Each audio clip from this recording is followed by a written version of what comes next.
Você acha que nos últimos anos as pessoas passaram a se interessar mais pela Bíblia? Eu vou dar uma resposta paradoxal. Eu diria sim e não. Sim, porque todas as vezes que o mundo está em crise, todo mundo corre para a fé, para a busca do transcendente, para uma explicação do porquê de tudo isso. Então, nesse aspecto, eu responderia sim, as pessoas estão se voltando mais para a Bíblia. Haja vista que o nome de Jesus está nas trends aí, não só Jesus, você vê, por exemplo, filmes como de Cristo que aparece por aí, então todos assim estão fazendo muito, muito sucesso. Por outro lado, em que aspecto seria o não? As pessoas querem se voltar para a Bíblia, mas não querem ter o trabalho de examiná-la, de lê-la. Preferem ficar apenas com mastigado, que, aliás, é um problema cultural de várias áreas hoje. As pessoas não querem ler. Eu participei de uma outra entrevista há pouco e eu estava falando justamente isso. As pessoas não querem mais se dar ao trabalho de ler os clássicos. Eles preferem citar uma frase de Twitter sem saber em que contexto ela foi escrita, mesmo se ela foi dita por aquela pessoa. Quando não sabe o autor, fala que foi Clarice Lispector. Então hoje as pessoas não querem ler, não é só a Bíblia.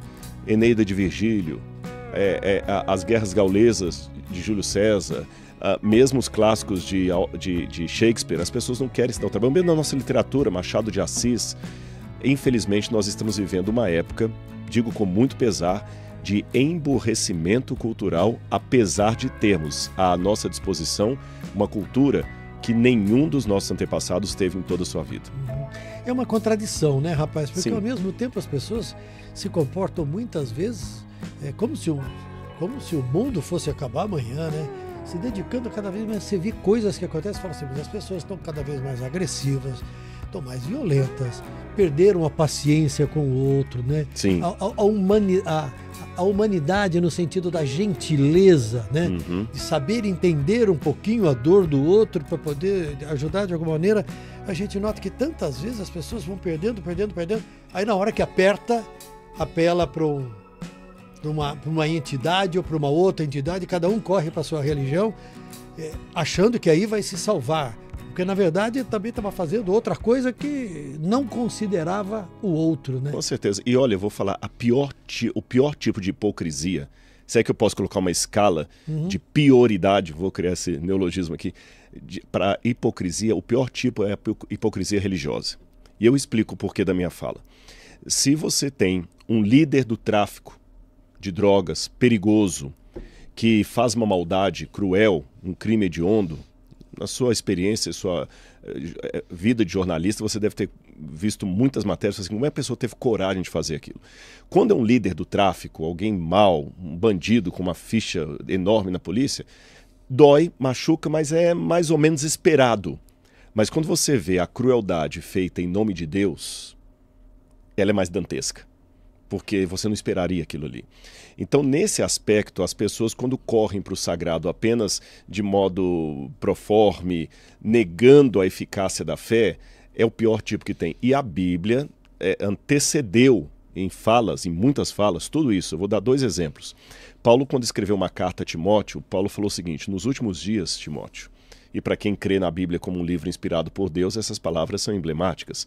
Ele falou assim: Timóteo, nos últimos dias, os homens serão avarentos, jactanciosos, cruéis, arrogantes, blasfemadores, inimigos do bem, sem afeto, desobedientes aos pais, antes amigos dos prazeres que amigos de Deus. E aí ele continua dizendo: tendo aparência de piedade, negando-lhe, entretanto, o poder. Veja bem, primeiro ele faz uma lista dos piores vícios que se poderia dizer da humanidade, e depois ele coloca com uma tônica até de ironia, tendo aparência de piedade. E é isso que nós vemos hoje.